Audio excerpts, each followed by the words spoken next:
بسم اللہ الرحمن الرحیم۔ السلام علیکم۔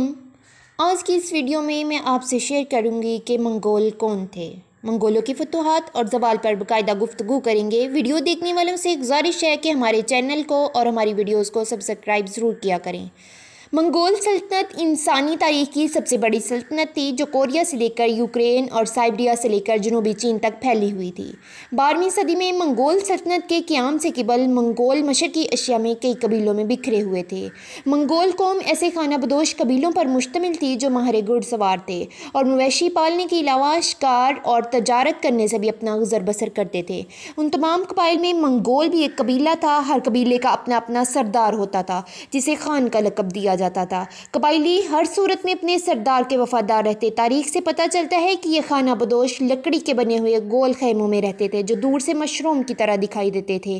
مورخین لکھتے ہیں کہ منگول کتے کو بڑے شوق سے کھاتے تھے اور لومڑیاں ان کے دسترخوان کی زینت تھی۔ یہاں تک کہ منگولوں کے مذہب کا تعلق ہے وہ شامنزم اور دینگریزم کے مذہب کے پیروکار تھے۔ تو دوستو، منگولوں کی تاریخ پر بات کرتے ہوئے اگر خمیر کا ذکر نہ کیا جائے تو بات ادھوری رہ جاتی ہے۔ خمیر منگولوں کی شراب تھی جسے وہ گھوڑیوں کے دودھ سے تیار کرتے تھے۔ تو دوستو، منگول قبیلے 20 سال تک ایک دوسرے سے لڑتے رہے۔ آخرکار تقریباً 27 منگول قبیلے تموجن نامی ایک سردار کی سربراہی کے تحت 1162 سے 1227 کے دوران متحد ہو گئے۔ ان قبیلوں کو مجموعی طور پر تاتار کہا جاتا تھا۔ جب تاتاریوں نے منگول لشکروں کے ساتھ یورپ کا سفر کیا، وہاں انہیں مجموعی طور پر تاتار یا تار کہا جانے لگا۔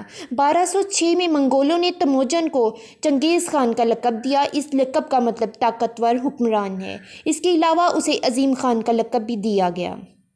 تو دوستو، منگولوں کے ہاں ایک عجیب رسم تھی کہ وہ اپنے بیٹے کا نام اپنے سب سے بڑے دشمن کے نام پر رکھتے تھے۔ جیسے چنگیز خان کا اصل نام تموجن تھا، باپ نے اپنے کسی دشمن کو قتل کرنے کے بعد اپنے بیٹے کا نام تموجن رکھ دیا۔ چنگیز خان کے لشکر تیر چلانے میں بہت ماہر تھے۔ گھوڑوں پر سوار ہو کر تیر چلایا کرتے تھے۔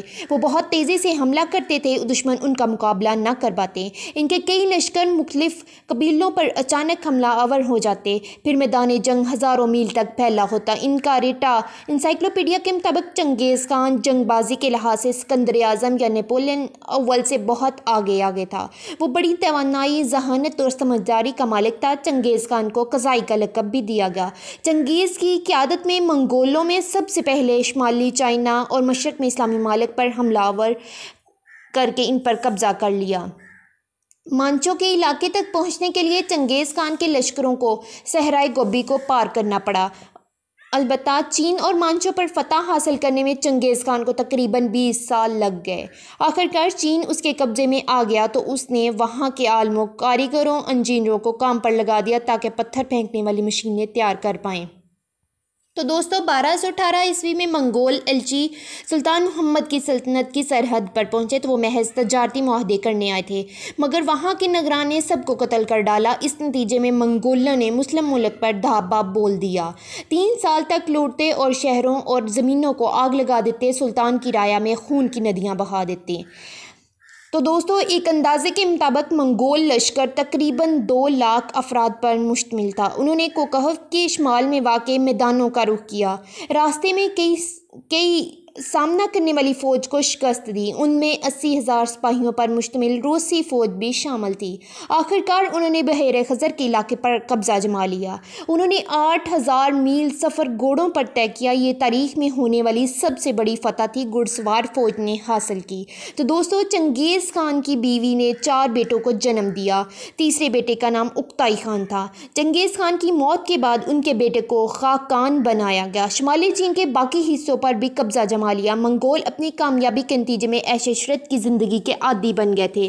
اکتائی خان نے نئے علاقوں پر حملہ کرنے کا فیصلہ کیا۔ یورپ پر حملہ کرنے کے ساتھ ساتھ سونگ نامی سلطنت پر بھی حملہ کیا، یورپ پر فتح حاصل کی اور سونگ نامی پر قبضہ کر لیا۔ تو دوستو، 1236 میں 1.5 لاکھ منگول یورپ کی طرف بڑھے۔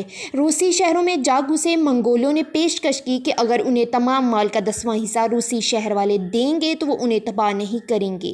روسی نہ مانے۔ منگولوں نے پتھر پھینکنے والی مشینوں کے ذریعے ان کا مقابلہ کیا۔ منگول اس حد تک خون ریزی کرتے کہ کوئی بھی زندہ نہ بچتا۔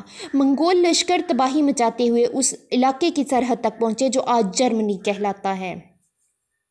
تو دوستوں مغربی یورپ کے لوگ اس بات کی توقع کر رہے تھے کہ منگول ان پر حملہ آور ہوں گے، مگر کوئی بھی ایسی بات واقع نہیں ہوئی۔ دسمبر 1241 میں اکتائی خان فوت ہو گیا۔ ایک نئے حکمران کو منتخب کرنے کے لیے منگولیا کے دارالحکومت کے تمام فوجی کمانڈر واپس لوٹے۔ تو دوستوں جو 4000 میل دور واقع تھا، اکتائی خان کے بیٹے کیوب خان کو خاقان کے عہدے کے لیے چنا گیا۔ ایک اطالوی رہبر بھی دربار میں حاضر تھا، 15 مہینوں کا سفر طے کر کے آنے والا شخص کیوب خان تک ایک پیغام پہنچا سکے۔ پوپ نے منگولوں سے وعدہ چاہا کہ وہ دوبارہ یورپ پر حملہ نہیں کریں گے۔ وہ انہیں عیسائی مذہب کو قبول کرنے کی ترغیب دینا چاہتا تھا۔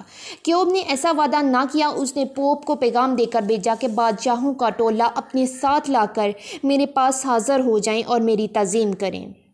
تو دوستو 1251 میں منگو خان اگلا خاقان بنایا گیا۔ اس نے جنوبی چین پر واقع سنگ سلطنت پر حملہ کر دیا۔ منگولوں کے ایک لشکر نے مغرب کا رخ کر لیا۔ اس لشکر نے شہر بغداد کو خاک میں ملا کر اور اس شہر دمشق کو شکست دے دی۔ تو دوستو اس وقت عیسائی مسلمانوں کے خلاف جنگ لڑ رہے تھے۔ وہ یہ دیکھ کر بہت خوش ہوئے کہ مسلمانوں نے منگولوں کے ہاتھوں شکست کھائی ہے۔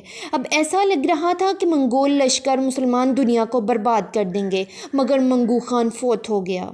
تو دوستو ایک بار پھر منگول فوج اپنے وطن واپس لوٹی۔ سرحد کی حفاظت کے لیے 10,000 فوجیوں کو چنا۔ تاہم جنوبی چین کی جنگ میں منگول لشکر نے سنگ سلطنت کی فتح حاصل کی۔ تو دوستو قلعہ خان کو یوان کا نام دیا گیا۔ قلعہ خان اس سلطنت پر حکومت کرنے لگا۔ نئے دارالحکومت کو بیجنگ کے نام سے جانا جاتا ہے۔ آج بھی منگولیا میں چنگیز خان کو بابائے قوم خیال کیا جاتا ہے۔ تو نئی ویڈیو کے آنے تک کے لیے ٹیک کیئر، اللہ حافظ۔